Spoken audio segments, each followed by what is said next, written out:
Hi, everyone. This is going to be a lecture on Erikson to my theories of personality students in just a minute. So just a couple of things to talk about up front. I think you probably all know that the college is completely shut down at this point. And, it's kind of a week by week sort of thing. I very much suspect that the college is not going to reopen this semester. And so we were all moving to online. As I think you all know from my theories class, I'm a novice at this. It's a steep learning curve.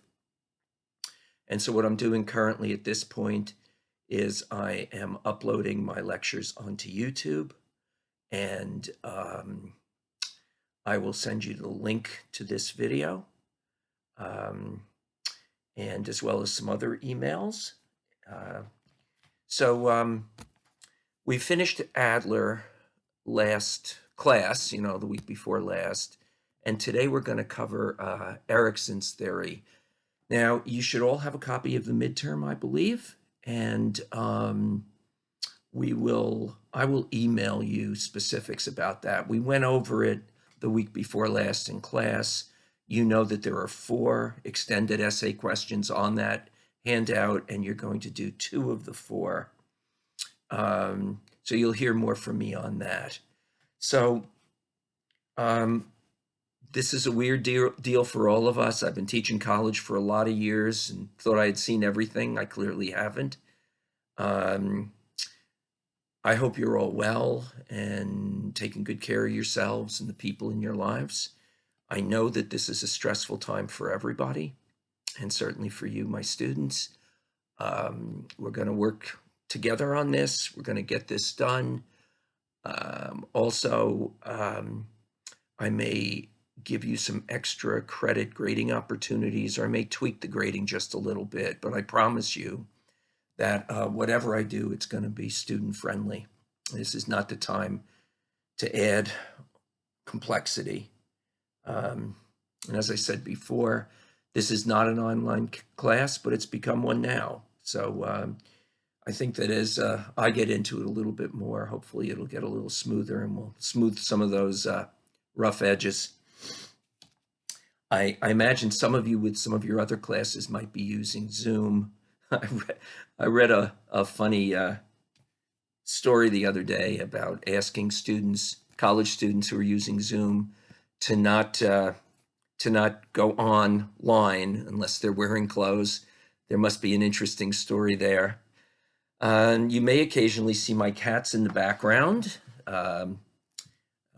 as I do this video, and I just wanted to share the yoga cat with you. Logan, this is very important for you.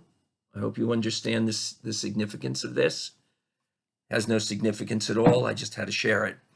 So, okay, so let's talk a little bit about Erikson today. And I'm not going to be doing 2 of these a week. I'm figuring one, extended lecture a week will get us through what we need to get through.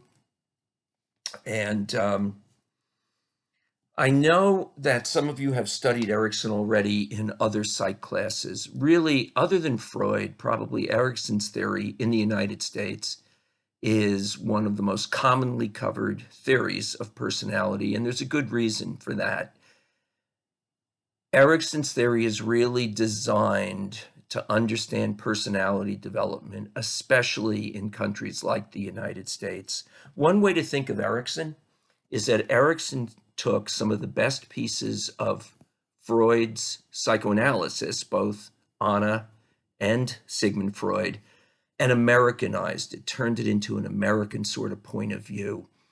I found in my own work as a therapist over the years that understanding Erikson's 8 stages of development, of personality development, is very, very useful working with clients of different ages.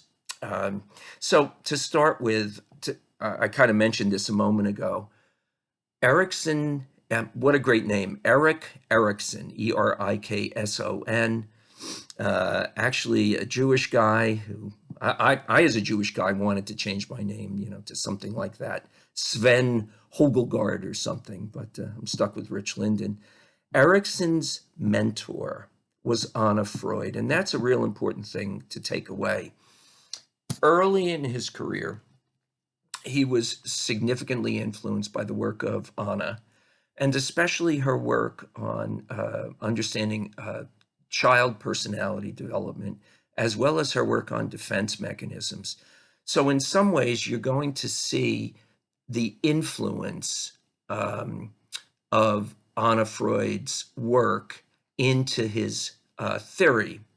But what he did again was he really took psychoanalysis, which came out of Europe over 100 years ago, and in a sense turned it into an American theory of personality. The other thing to understand about Erikson is Erikson's theory is the first true lifespan theory of development that we're covering this semester. You know that Sigmund Freud spent a lot of time focusing on childhood, specifically early childhood, birth through 6. And in his retrospective theory of personality, Freud believed that a lot of the patterns that we display in our behavior and our personality later in life can be hooked back to certain events in those first 6 years of childhood. So you know already that Freud's theory is a retrospective theory of personality. While in some ways Erikson stays true to that, he also recognizes that personality changes and development occur through the entire lifespan. Thus, his theory is based on 8 stages. The first stage, trust versus mistrust, defines what's going on in a child's personality development in the first approximately 1.5 years of life. And then the 8th stage, if you live a full lifespan, is called integrity versus despair. And that's the stage in which personality issues continue to emerge and people can continue to develop their personality in basically late adulthood. So this lifespan theory really comes down in part to 8 separate stages, each defining some of the issues at a particular time in life. Now, what we always have to keep in mind is individual differences. 2 people could both be in stage 7, which is called generativity versus stagnation. And it's basically a stage that corresponds to being in middle age. And even though they may be sharing certain sorts of issues in their life at that point, certain things that they need to deal with psychologically and socially, they're still 2 different people. So when we go through this theory, you always want to keep in mind that thing that we've talked about before. This is a broad brush. It doesn't define completely what's going on for any particular individual. Now, Freud's theory was based on what were called the psychosexual stages of development, oral, anal, phallic, and so on. Erikson's theory is based on what are called the psychosocial theory, stages of development. Notice that he substitutes the word social for the word sexual. Freud was all about biology, id, hunger, thirst, sex, aggression. Erikson focuses much more, like Adler did, on the important role that our interpersonal relationships play as we go through the lifespan. So, for any review on that, look back to your notes and look back to the online textbook for Adler, and some of that's going to sound familiar here again. As an aside, I want to remind you that now that we've moved to this format, the online textbook becomes extremely important. Simply, there's going to be things that you need to know on each of these theorists that will come out of that textbook. And while textbooks are always important, they're even more important now, given what's going on. Okay, the other thing, just to get this ball rolling about Erikson is the founder. Oh, you can see my cat in the corner there. That's Layla, the shy one. She's a Russian blue, and my office is one of her favorite places. I don't know if you can hear her purring in the background. Maybe not. Anyway, Erikson is the founder of what is called ego psychology. Now, you've heard the term ego before when we covered psychoanalysis. But ego psychology is really based on the idea that the part of us called the ego can continue to develop over an entire lifetime. And if our development is following a healthy arc as we move from childhood, adolescence, early, middle, and late adulthood, then our ego can sometimes become healthier psychologically as we move through that journey of adulthood. And Erikson believed that there are moments in life that we can at least briefly, quote, transcend conflict. In Freud's theory, conflict is built into us every day of our lives. The id and the superego, going back to Freud, are working two different agendas, and sandwiched in the middle is the ego trying to, in a sense, do a balancing act between those two opposing parts. In ego psychology, the idea is a little bit different. And the idea is, in part, that there are times in life when we can pretty much get our act together, at least for a while. That life is not just about different parts of us locked into battle until the day we die. So, and this is discussed in the book. So obviously, ego psychology is in some ways a more optimistic take on human personality than classical psychoanalysis. Now, let's go back for a minute to thinking about the lifespan, right? If you think about, and here's where Erikson's theory kind of works well in America in some ways. If you think about an American lifespan, right? There are parts of the world where life is short. Where on average, if you make it to 60, that's like making it to 85 here. And there's other parts of the world where the lifespan on average is much, much longer. Western Europe, for example, the United States, Canada, and other cultures. A lot of Americans assume that Americans have the longest lifespan. That is far from true. There are other parts of the world where people on average live longer, and there's a lot of reasons for that. Probably access to basic health care is one of those reasons.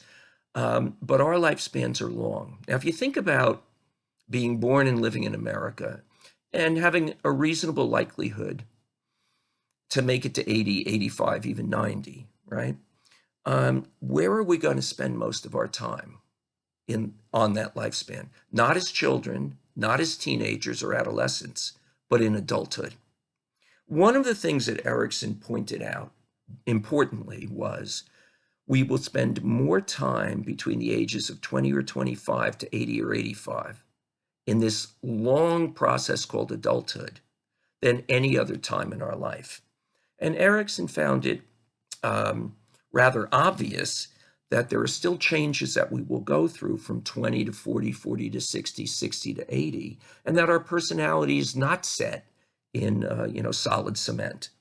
Now, keeping that in mind, it's also important to recognize that there is evidence that as we get older in adulthood, and as especially we move into our 50s and 60s and 70s, in some ways, our personality becomes what is called crystallized. Think of a crystal, right? Very, very hard, very solid. So as we move into later adulthood, our personality is simply not as flexible and open to change as it was in earlier adulthood. But even there are people in their 80s and 90s who experience some pretty significant life transformation. Okay, so I'm looking at the review sheet. Number one, personality development runs the entire life. This is called lifespan development. From the first stage in infancy to the 8th stage in old age, the individual can continue to develop. This lifespan focus has changed psychology in some important ways. 50, 60 years ago, if you went to a 4-year university and we were a psych major, basically in terms of developmental psych, you'd be offered two choices, child psych and adolescent psych. But the impact of Erikson's theory has been to lead to the development of a dedicated study of adult personality development. There's been tremendous amounts of research in the past 30, 40 years looking at changes that take place later in adulthood. At our school, which is a 2-year community college, we offer child psych, adolescent psych, and a third course called the Psychology of Aging, which is basically adult development. There were basically almost none of those courses in psychology at an undergraduate institution 50 years ago. Erikson's work has something to do with the power of that. Okay, so Erikson's theory is based on the idea that as we move gradually through these 8 stages, at each of these 8 stages, we will face a specific, quote unquote, life crisis. There will be a particular challenge facing each of us as we move on this journey from stage 1 all the way to stage 8. If we can master that life crisis, and the life crisis is different at stage 1, 2, 3, and so on, then we're going to leave that stage and move to the next stage with a particular, quote, ego strength. The term ego strength is an Eriksonian term. Okay? So as we go on this journey, if things go well for us, and that's not just under our control, especially when we're young, that has everything to do with the quality of care, the way we attach to the people in our lives when we're young and helpless. If things go well, we will leave that stage with a particular ego strength. And that ego strength is going to help us when we get to the next stage. So think about it in terms of almost like starting with the foundation, there it is, and then building oh God, what a mess. Another layer on top of that, if things go well at stage 2, which then makes things look good or easier to deal with at stage 3, and you get the drill. You know what I think I'm going to do next week? My next lecture, I'm going to actually smoke a cigar. That is something I've wanted to do for years in class and have not been able to. But it just occurs to me that I can do that now. So look, I'm an optimist. I'm finding the bright side of this mess that we're in. Anyway, okay, so at each stage, if we can successfully master that life crisis, we'll develop an ego strength, and that will help us move to the next stage in a more successful way. Now, Erikson had a lot to say about the word crisis. When you and I hear the word crisis, we tend to think of that in a very negative way. Oh my God, I'm in crisis. I'm falling apart. And Erikson recognized that by definition, a crisis is a time in our life when we're facing some things often that we've never faced before. We're facing new problems, new challenges, right? And he was not naive. He understood that sometimes, and I'm sure we can all relate to this, there are times in our lives that we go through a crisis and it could set us back. We may not be able to rise to the occasion. We may not be able to find a solution that works really well. But he also believed something which I think most people who practice psychotherapy would agree with, that sometimes it takes a crisis when our normal ways of coping are no longer working. We've got our back up against the wall. It takes a sort of crisis to motivate us, to push us to develop new ways of coping and living in the world. And frankly, if you think about what we're all facing right now with the coronavirus, this is not an individual crisis. This is a kind of a global, certainly universal crisis. But I bet if you think about it, a lot of you can relate, and I certainly can, to exactly this idea, right? It's not business as usual anymore. We're faced with new problems, new challenges, new difficulties that I've never been faced with before, and I'm a lot older than the rest of you. While this crisis can kick us in the butt and knock us down, I'm not minimizing that, is it possible that we may all, in our own ways, learn and grow from this, right? For me, it's made me focus on being alone in a way that, if you think about what I do for a living, right, I'm constantly surrounded by people. And so while that can be stressful and anxiety producing, it's also giving me an opportunity to put some energy in new directions. So think of life as a series of crises. Now,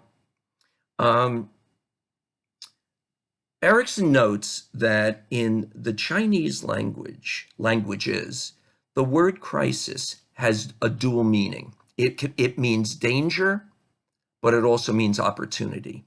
And I think that's a really good way of thinking about these 8 life crises as we go through the lifespan. There's a danger in a crisis. Things can go bad. We can get stuck. We can fail to resolve the crisis, right? But there's also opportunity in crisis. There's an opportunity to learn new ways of dealing with life, to learn new psychological skills and competencies and abilities, right? Now, crisis is not linear, right? So if you think about your own life, think about a time when, it fell off the edge for you in whatever way that's relevant for you, right? Usually at first, you're in survival mode. You feel depressed and anxious and upset, and sometimes you don't even know why you're feeling that way, which is also part of what makes it even more stressful. If you're in the middle of crisis and I pat you on the back and I say, you're going to grow from this, this is an opportunity, you're going to want to hit me in the head. Because when you're in the middle of it, it doesn't feel good. It can be, and when somebody says that to you, you're going to grow from this, this is an opportunity, it's really kind of dismissing what we're experiencing. And that's why therapists don't do that, or probably shouldn't do that, right? But have you ever noticed in your own life, after you've gone through some rough times, and now it's 1 or 2 years later, you can sometimes look back from that future perspective and recognize that in some ways it did change you, and sometimes in ways that were actually good for us. So this idea of life crisis is really also based on the idea that problems are an inevitable part of the human journey. Another way of putting it is that we're not meant to be happy all the time. That's not the normal human default.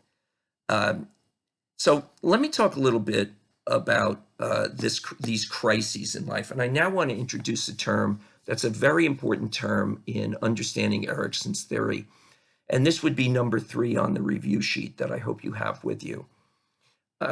Erikson's theory is based on something called the epigenetic principle. And what that means is simply that, good or bad, each stage lays the foundation for the next stage. And we were talking about that about 5 minutes ago. So stage 1 is called trust versus mistrust, newborn infant. If the infant gets what she or he needs in that first couple of years of life, first year and a half of life, they will leave that stage with basic trust. And what a wonderful way to start the journey of the rest of the lifespan. If that infant is fed and held consistently and loved and forms a healthy attachment to the caregivers, then that child is going to leave that first stage and move into the second stage, which is called autonomy versus shame, with trust in them, right? And the ego strength that Erikson believed comes out of trust, basic trust. If things go right, will be hope.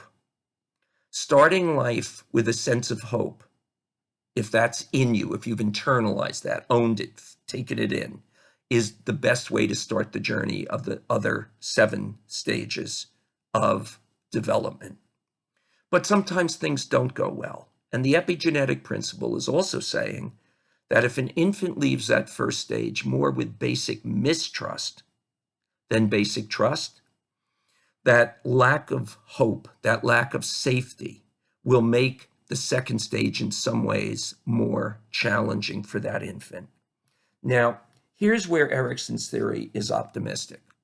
Erikson argued pretty convincingly that even if there are problems in the earlier stages, to some extent later in life, in the later stages, we can heal some of those wounds from childhood. We can put some of those ghosts to rest. So imagine a child who grows up in a family where they never really establish basic trust. Okay, and now that child is 5 or 6 years old, starting school. And imagine that this child is left with some of those ghosts, those deficits, that sense of vulnerability.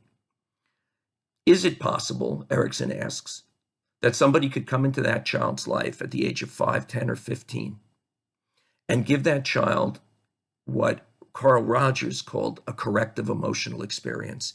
In a sense, could give that child some of the things that that child did not get when they were younger. And in a sense, help heal some of those problems, some of those pieces that were missing from childhood. You don't really hear that kind of flavor in Freudian theory, but you do in Erikson's theory, and you'll hear that even more toward the end of the semester when we cover Rogers and Maslow, our humanistic psychologists. Okay, so I'm going to go back to the word crisis, number 4, and let me define what the word crisis means. And you can see it on the review sheet. A crisis refers to an event or events, usually more than one, which threaten to overwhelm an individual's ability to successfully cope. So think about as we go through life and we face new challenges. By definition, some of those challenges are situations we have never faced before. And we're going to feel anxious and scared and vulnerable because we don't know if we cope with them because we've never had to cope with them yet. The first day a child starts school, does that represent a change in that child's life? Do the rules of the game change? Do they have to learn how to adjust from a smaller world into a larger world? Or let's move it out a number of years into adolescence. Think about, by the time you were a senior in high school, you had figured it out, right? You knew the drill, you knew the rules, you knew what you could get away with, you knew what corners could be cut and what couldn't. And then 3 months later, you start college. Now, if high school was generally a good experience for you and you were able to succeed, will some of those skill sets be transferred to your college experience? Absolutely. But on the other hand, college is not high school. Are there new challenges, new problems, new opportunities you'll face in college that you were not facing in exactly the same way in high school, right? So even though there's continuity, some of it continues, right? Good high school student, good college student, there's going to be adjustments to make. Now, for a community college, those have to do with being on campus and professors versus high school teachers and the social changes. Wouldn't those be even more dramatic if you graduate in the middle of June from high school and then 3 months later, you're 3,000 miles from home for the first time, living in a dorm, right? There's all kinds of adjustments that need to be made. Later in life, if you become a parent, if you become a mom or a dad, right? There's the world you lived in before you were a mother or father, and then it's a world you live in after you're a mother or father.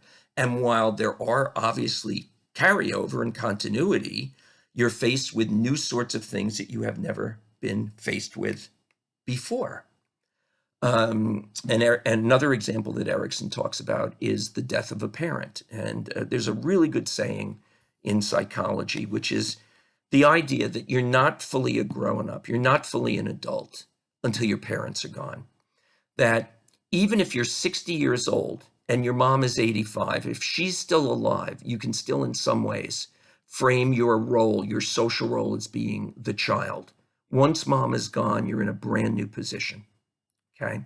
And so do you notice that in some of these examples, some of these changes are socially very common and inescapable? They're part of the human lifespan experience, right? And so since they tend to happen for people more at certain times than other times, you can kind of put them into this stage sort of thing. In America, somewhere between 65 or 70, you don't have to most of the time, you might retire. Is retirement toward the end of your life going to mark a tremendous change? Not just in your free time and what you do with your time, but a change in your self-identity. Will you see yourself differently post-retirement versus pre-retirement? Will you see yourself differently when mom is gone versus when she was alive? when you're a parent versus not a parent, when you're a college student versus a high school student. So some of Erikson's theory is based on this idea of certain things happening to us more at certain times than other times. Now, I'm going to jump to number 5, in sync versus out of sync crises. So crises are predictable, but when they happen to us is not necessarily predictable. One of the interesting ideas that came out post Erikson's theory that I've always found really useful in thinking about me and thinking about people in my life is whether a particular crisis is in sync or out of sync. Now, by in sync, I don't mean the band from the 90s, although I'd like to sing you a couple of their songs right now. Maybe next time. All right. When a crisis is in sync, it is happening at a time in your life similar to your cohort group, similar to your peers. Okay? So the stress of graduating from high school and going to college, right? That tends to be an in-sync crisis, if it's a crisis at all, for a lot of people who are around 17, 18 years old, right? It's kind of built into the way that we do education in America. If you're 60 years old and your mom dies, that's a big deal. Don't get me wrong. It's always a big deal. The death of a parent's a big deal no matter what your age is. But it's very different if it happens to you when you're 60 than if you lose your mom when you're 15. When you're 60 years old and your mom has recently died and you feel distressed and you feel all kinds of emotions and thoughts that come out of that, if you look at your cohort or peer group, lots of people in that age range are experiencing or have already experienced a similar sort of crisis. Now, for one thing, does that make us feel we're not alone in it? Yeah. For another thing, if I'm 60 years old and dealing with the death of my mom or the death of my dad, or since we often tend to spend a lot of time with people of a similar age, could I, in some ways, go to them for comfort and understanding? Right? So now let's compare that to an out-of-sync crisis. Somebody is 15 years old and their mom dies. Right? Might they be the only person they know who's that age who is going through that particular stressful life event? In an out-of-sync crisis, it tends to be more stressful in general, and that makes perfect sense. It's more stressful in part because there's the lack of social and group support, right? It's more stressful also because psychologically you can begin to ask questions like, why me? Right? I had a client years ago. I worked with a family, and what brought them into therapy was that their 8-year-old daughter had just been diagnosed with juvenile diabetes. They lived in a very rural area, very small school district. She was, I believe, in 4th grade. She was the only kid in 4th grade or 5th or 6th or 3rd grade in that school district who was diabetic. And think about what it means to be a kid and be diabetic, right? There's a lot. Your childhood is different from this point on. It's not the same childhood anymore, right? All your friends can do things that you can't do. You have to monitor your health in a way that is, a lot of other 8, 9, 10-year-old kids don't even have to think about. So an out-of-sync crisis tends to generally be more stressful than an in-sync crisis. I'm not minimizing in-sync. It's still a big deal. But out-of-sync tends to be more difficult. So if you think about it in terms of what's important, right? Some of you may know about Camp Nagetta. I might be pronouncing it wrong, which is a summer camp in Sussex County, specifically for children, young kids who are diabetic. It gives them an opportunity, at least for a few weeks a year, to hang out with other kids who are going through some similar sorts of stressors. And can you see how that could be powerful and reassuring for them? Also, as I understand it, the counselors who tend to be late adolescents or people in their early 20s, are young adults who are also diabetic, right? Think about the power, Erikson talked about this, the power of having good role models. So the self-help movement in the United States, the rise of support groups in the 60s and 70s and 80s, is really, in a sense, recognizing that when a person is going through an out-of-sync crisis or even an in-sync crisis, having other people that you can identify with can be extremely reassuring and extremely powerful in developing the skills to successfully get through that crisis. Okay. So I'm kind of moving, jumping around a little bit here, and that's okay. If you've got the review sheet in front of you, you'll see that there's 7 basic assumptions of Erikson's theory. And then at the bottom of that page, I'm focusing specifically on one of the 8 stages. The other 7 stages, you can pull that right out of the online textbook. I'm not going to go through all of those. It's simply unnecessary. But I'm going to talk a little bit later, maybe in a separate video, about adolescence. I want to use the stage of adolescence, which is stage 5 in Erikson's theory, to illustrate how stages can have good outcomes versus not so good outcomes. But we're not there yet. So let me just focus your attention on number 6 of Erikson's basic assumptions. Each of the 8 stages has the potential for a positive outcome versus the risk of a negative outcome.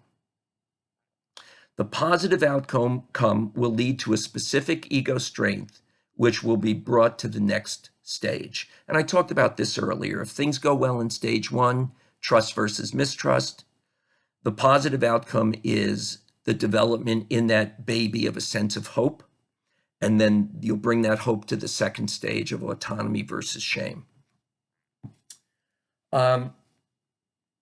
This idea of positive negative outcome is a little bit too linear. We need to make it a little bit more nuanced. There are no perfect childhoods. There is no perfect adolescence or adulthood. At every one of these 8 stages, most of us are going to get a mix of some good stuff and some not so good stuff. It's the big picture. So even if you were born into a family where you were blessed as a newborn infant to be surrounded by competent caregivers who loved you unconditionally and you emotionally attached in the healthy way to them, that doesn't mean you're going to be 100% full of basic trust, right? It's not a perfect world. There were times you had to cry for longer than you wanted to before your caregiver came and fed you. There were times you had to stay inside a soggy, miserably uncomfortable diaper longer than you wished you did, right? So it doesn't have to be a perfect childhood or adolescence, but it's basically that the positive experiences were more numerous and more internalized than the negative experiences. Now, if you think about it, basic trust is good. It's a wonderful thing. It's a great way to start. But for you and I to survive as adults or teenagers, do we also have to sometimes have the ability to experience a little bit of mistrust? Do we have to figure out under what conditions can we trust somebody? And under what other conditions might mistrust, I don't believe you, might actually be very adaptive psychologically. So anytime we present something as A or B, it's too binary, right? It's this all or nothing. It's not really that way, and Erikson recognized that. So Erikson was focused on each of these 8 stages. What was the big picture, right? What did you get more of overall? Learning how to deal with frustration is an important part of developing psychologically as a child. So the fact that things don't always go 100% perfectly is not necessarily a bad thing. Okay, we're 40 minutes in, and you know what I think I'm going to do? I think I'm going to pause it at this point and get this out to you. It's 6:15 in the evening, Monday evening. Get this out to you tonight, and then tomorrow or the next day, finish Erikson by focusing specifically on adolescence and using adolescence as a specific case of understanding the other 7 stages. So what's on your plate? Textbook, watching this and really watching it. I would like to encourage you to take notes on it. I'm going to email you. I'm going to send you the link for this. But if just generally, if you go to YouTube and put in R. Linden 4, it will take you to this. It'll take you to all my my videos on my YouTube channel. I see this as the beginning of a brand new career for me. Who knows? I may never come back to the college. I may become a YouTube personality. Yeah, right. Logan, there's no, you see, Logan, I just want you to notice that there's nothing in here that I need to reveal to you. It's empty. Next class, I'm going to smoke a pipe. Okay, guys, check your emails. See you again in the next couple of days. Bye-bye.